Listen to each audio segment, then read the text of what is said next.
Hello, and welcome to the AstroEnergy Astrology Show podcast with Astrologer Shelley Overton.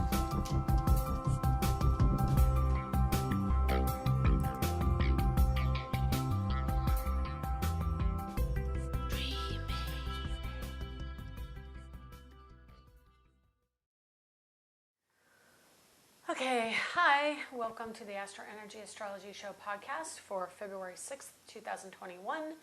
Second recording because first recording did not record the sound. So fingers crossed, I've got two different means of recording. One is my earbuds and the other is my microphone. So we're going to hope that everything goes okay. It's probably going to be a quicker show today just because I've already gone over everything and I want to be much more succinct and really explain what everything means and give you a well-rounded view and yet not waste it with a lot of ums and so's, but I can't guarantee everything. Anyway, okay, it's Saturday. Let's see if we can do this thing. Let's see, it's the 6th and I'm getting hot, so I'm going to take my second sweater off here in Florida where it's actually cold. Okay, so Saturday, actually yesterday overnight and into early today, we had Venus join up with Saturn in Aquarius. So what does that mean? Well, Venus is women and desire, money, and love. And she's really expressing that need for independence, that need to not be told what to do.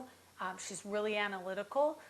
Her desires are much more in the vein of analysis and understanding and trying to get the ultimate truth from the situation, meaning a larger universal truth.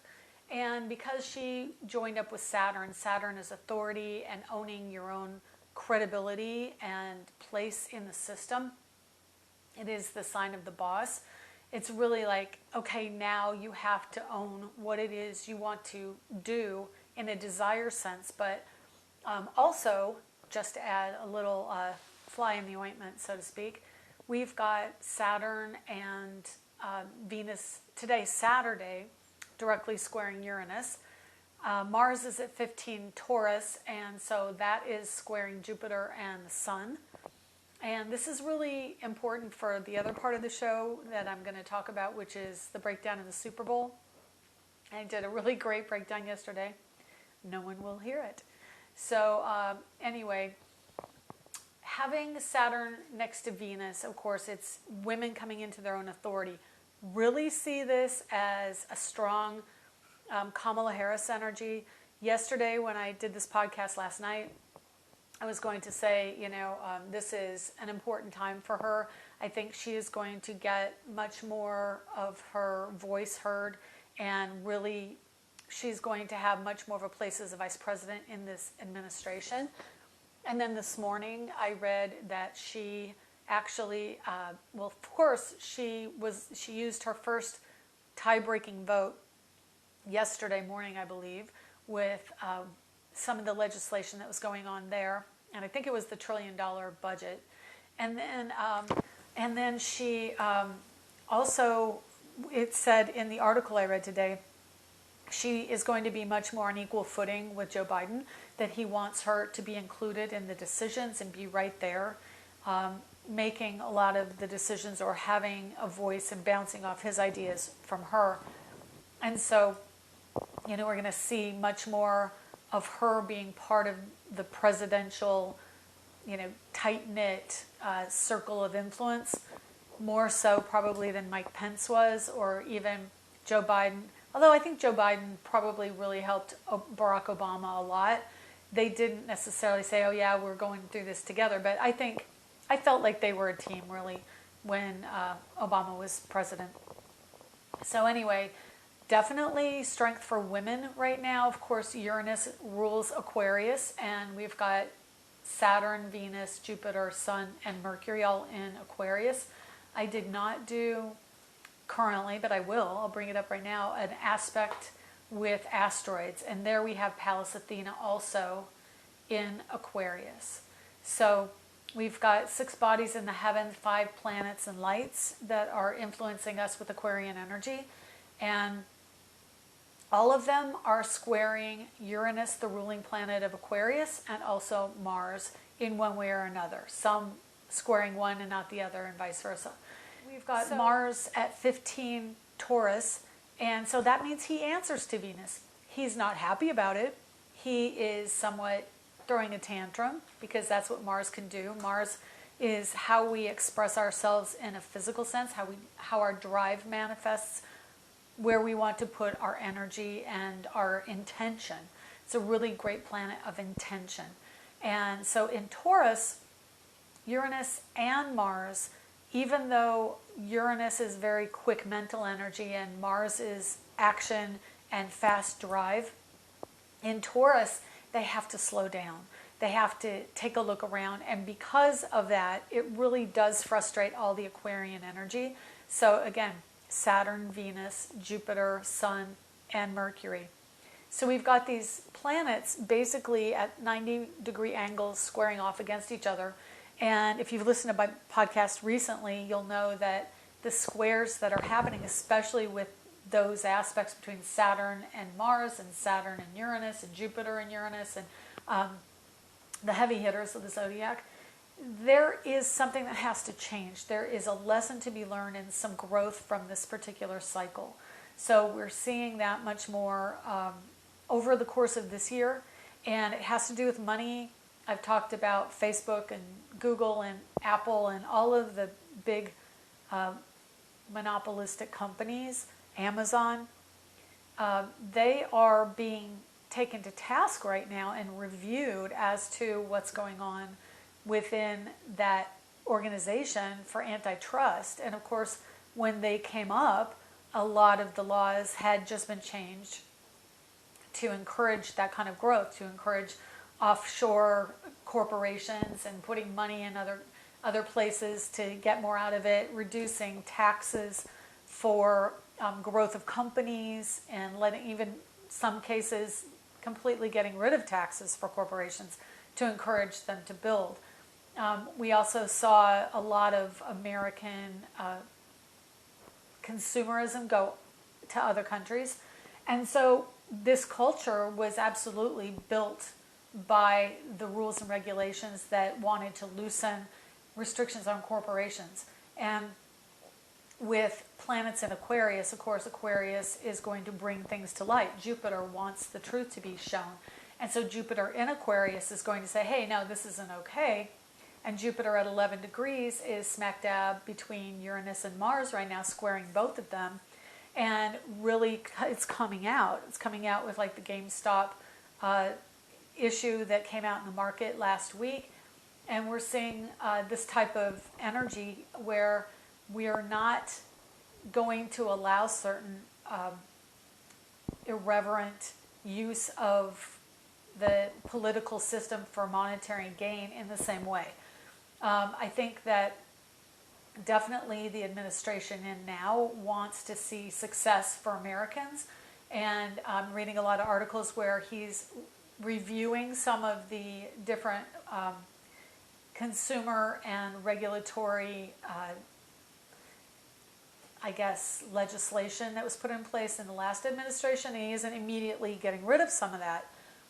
He wants to kind of review it and see how it goes and see what's going to happen with certain situations. So it's not going to be a complete across the board wiping out what we just went through in certain monetary or business aspects, but that energy of having Taurus against Aquarius.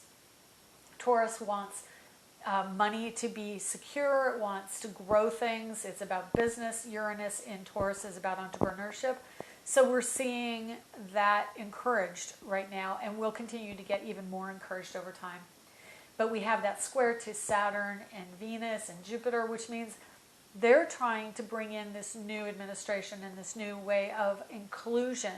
And Mars is getting its little hoofs in an upset. So we're basically seeing this beating our heads, collective heads, against the wall, like Taurus, or Aries energy, the ram, against women and authority and a new progressive way of looking at things, which is all the Aquarian energy, because Aquarius is alternatives, and Aquarius is upheaval, and it can be chaos, and it can be the unusual, the not normal, because normal isn't ever really normal. It's only normal for a given few people, and then the rest have to try and adjust to normal, and that is Pluto in Capricorn. So Pluto in Capricorn is still a couple years out from moving into Aquarius, so he is going to show us what final kind of honestly insidious structural systems need to be broken down. And currently he is at 25 degrees. I don't see a whole lot going on in the sky thwarting the energy of Taurus right now, or Pluto right now. And let's see, I'm just looking at some other asteroids and aspects, but the north and south node are in Gemini and Sagittarius, so travel, transportation, communication, and education and growth of spiritual awakening or spiritual understanding in an intellectual capacity are still really strong right now. That squares Neptune, so it's almost to the degree, north and south node at 18 degrees, Gemini and Sagittarius respectively. And then we have Neptune at 19, really in the middle degrees, although he's almost ready to change at 20 degrees. Neptune is trying to teach through emotion and water and sensitivity. So Gemini Sagittarius is much more driven by personal interest, where Neptune is the collective emotional life, the etherality that goes to the other side, to spirit guides, angels, expansive understanding, shamanism, anything like that that is a broader spiritual sense.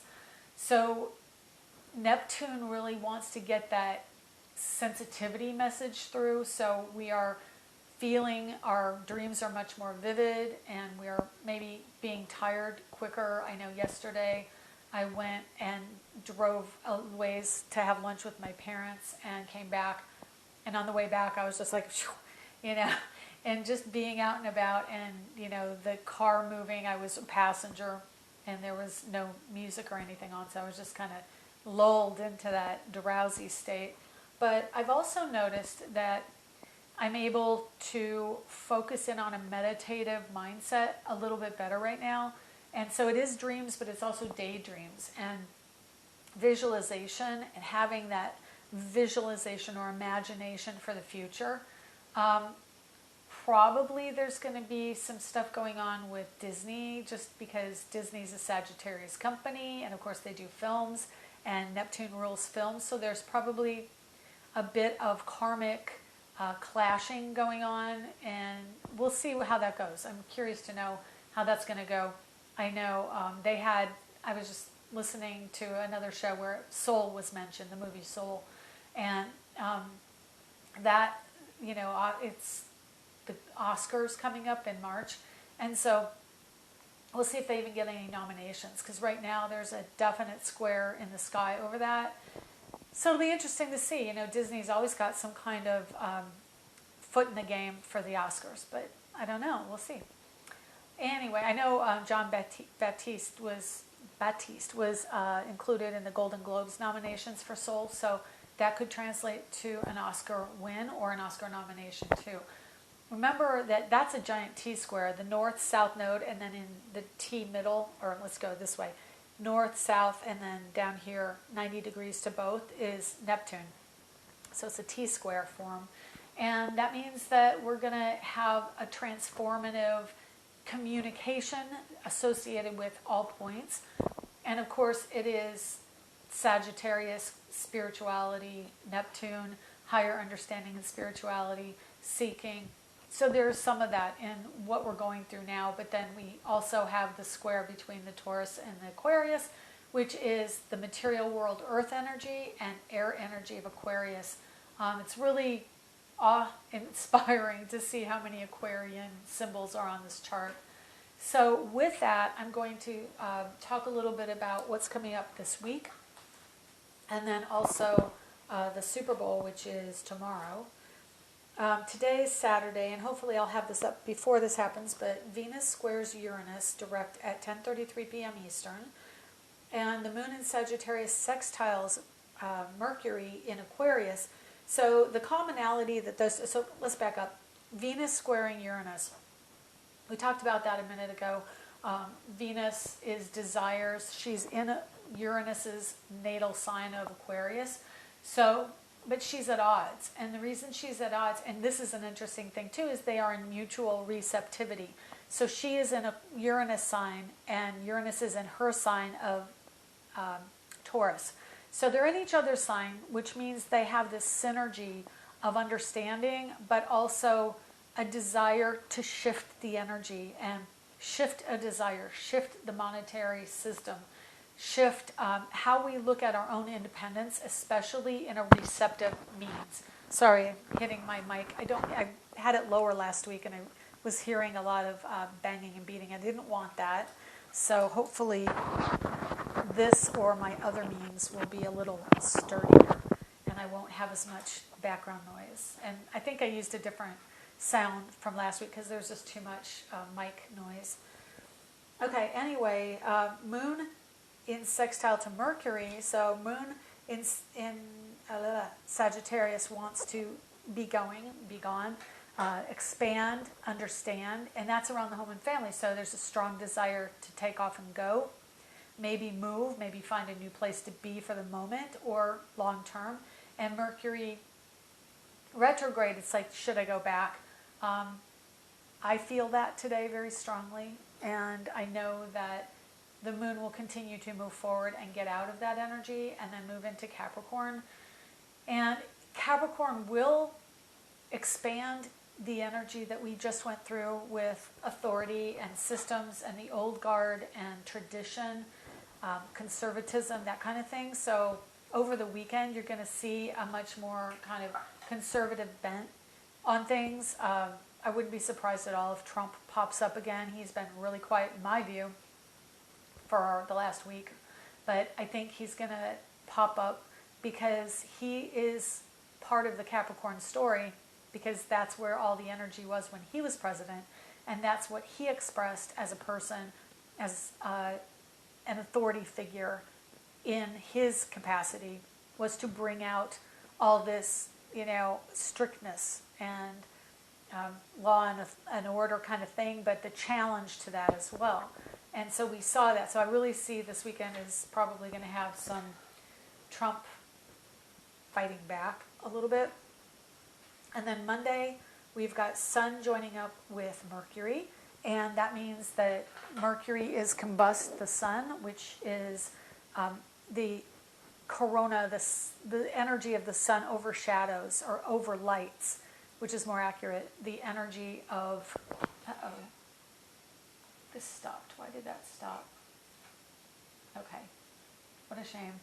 I might have an audio blip here, so hopefully that won't have gone on too long, 17 minutes. It's about right. I think I can continue on. Anyway, technology is definitely having its say. When I talk Mercury, Mercury stands up and lets me know he's here. So a little nod to Mercury, because he likes to communicate, and technology is his forte. So we're going to have this combust the Sun energy. So even though it seems like the Sun will be over lighting the energy of Mercury, Mercury can actually get more infusion of attention from the Sun, and that will happen on Monday. So Monday sees that around 8:48 p.m. We've got a Moon square Chiron, so there can be some friction, tantrums, and authority figures fighting the perceived authority figure. And then a trine between the Moon and Uranus, which is more of a cooperative energy, but yet can still be difficult. And why are you having difficulty? There we go. I keep having my sound pause, the one I'm recording. So anyway, hopefully this will get edited before nightfall. It's 1:33 in the afternoon right now. Okay. And so that's going to go on. We're going to have probably a certain amount of friction on Monday. Tuesday, in the last recording I did, Saturn is in sextile to Chiron. Moon is in sextile to Neptune. Moon is also conjunct Pluto at 12:22 p.m.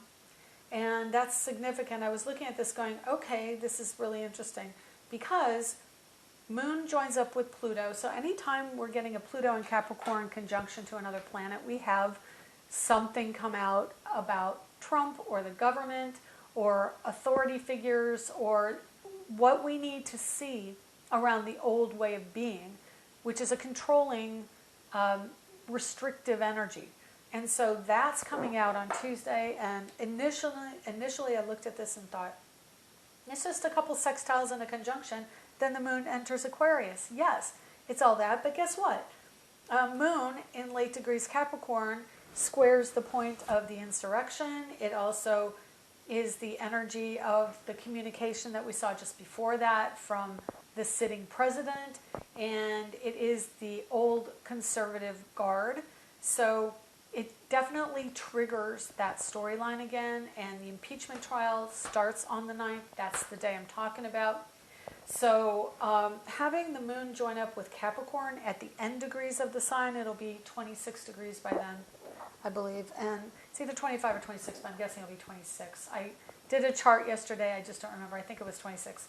So we're going to have this tight energy between the moon and Pluto. Moon is an indicator.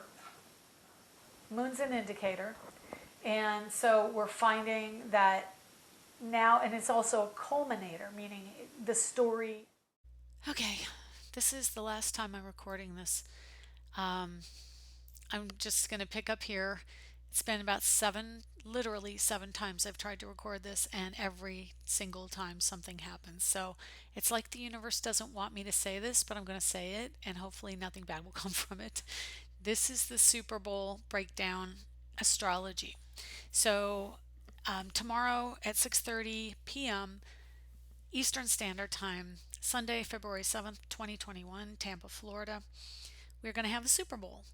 I am living near Tampa, so of course I'm going to root for the Buccaneers. But the breakdown is Sun rulership of the Buccaneers at 23 Leo rising at the moment that the broadcast begins.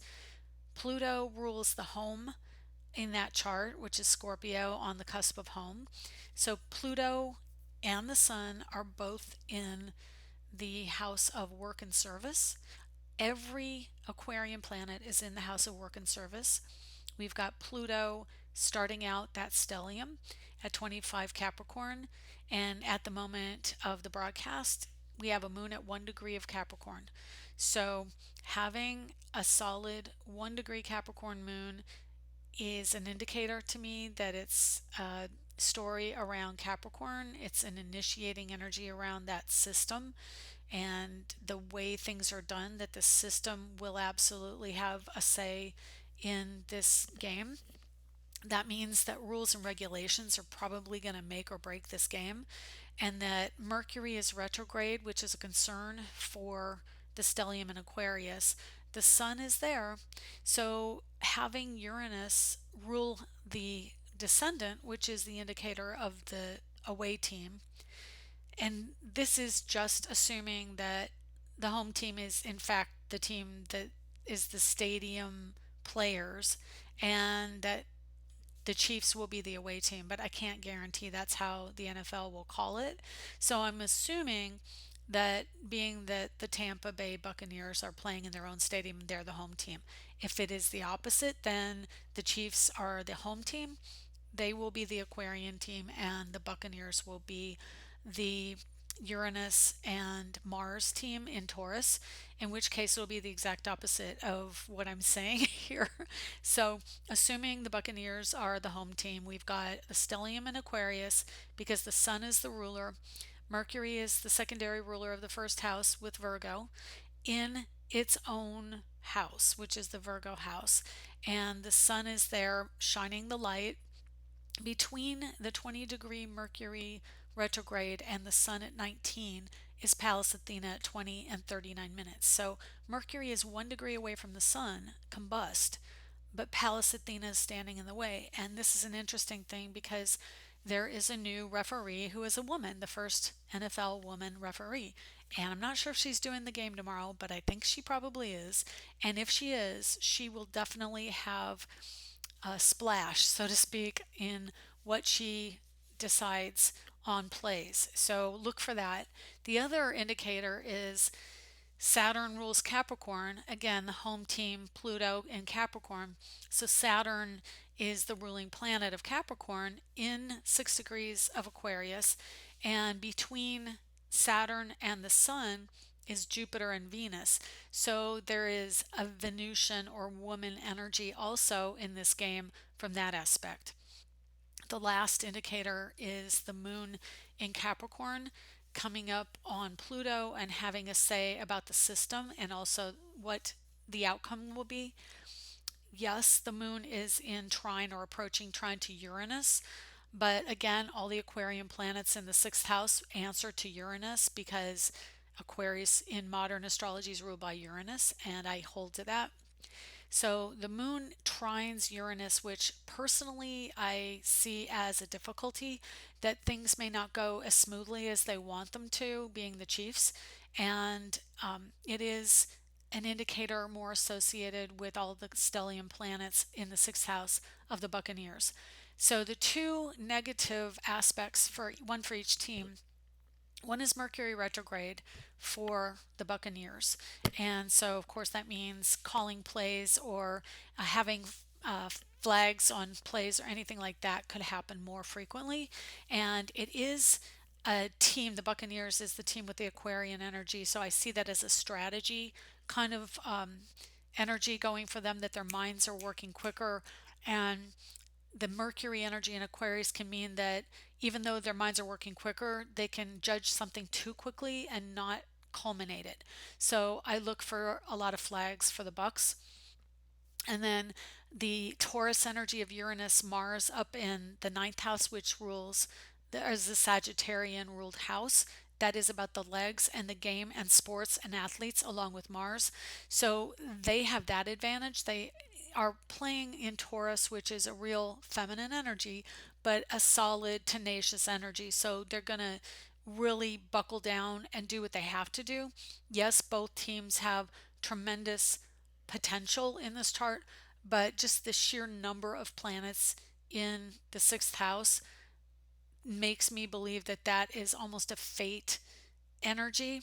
And then the other thing is the south node is Karma, Sagittarius, and the north node is Gemini. So you got Mercury going off against Jupiter. We've got both in the house of the Buccaneers. And so we've got both squaring the nodes of fate is Neptune. And so Neptune is the dream and a fated moment. It falls in the house of the Kansas City Chiefs at the last 3 degrees. So it's 19 degrees Pisces, and that cusp changes at 22. So we've got a positive aspect between Neptune and Mars for the Chiefs, and we have like a loaded house full of Aquarian planets with a hint of Capricorn for the Buccaneers. So how I see them playing the game is tenacity and linebackers matter for Kansas City, and ingenuity, air game for the Buccaneers. If the Buccaneers don't win, it's probably going to be flags, missed plays, interceptions. And if the Chiefs don't win, it's going to be really just not having the game and the strategy that they need, but it's mostly going to be just blocking, blocking, blocking. So I kind of see, yeah, the mental game goes with the Buccaneers and the physical game goes with the Chiefs. So we'll see how it turns out, and we'll review it next week. Anyway, that's all for this week. Thank you for joining me. Like, comment, subscribe. I'm on SoundCloud under AstroEnergy Astrology or maybe it's AstroEnergy Show. Just type in AstroEnergy. And it's also under angeliczodiac.com on my website. You can find the audio recordings there and then YouTube for the video. Anyway, that's it. Thanks for joining me. See you next week. Bye. You have been listening to the AstroEnergy Astrology Show. If you would like to get a private reading with Shelley, please contact her through angeliczodiac.com or at so@angeliczodiac.com. You can arrange a reading through the Angelic Zodiac page at facebook.com as well. Check out Angelic Zodiac on Instagram for up-to-date information on events, discounts, blogs and planetary transits at Angelic Zodiac 1 on Instagram. If you would like to see Shelley's art, shelleyoverton.com, or for astrology art, go to astroart.net. Music provided by Kevin MacLeod at incompetech.com. Other music will be credited within the show. Advice given in the program is intended for entertainment purposes only. Join us here next week for more of the AstroEnergy Astrology Show podcast. You can find us on iTunes and Google Play, and where podcasts are accessed.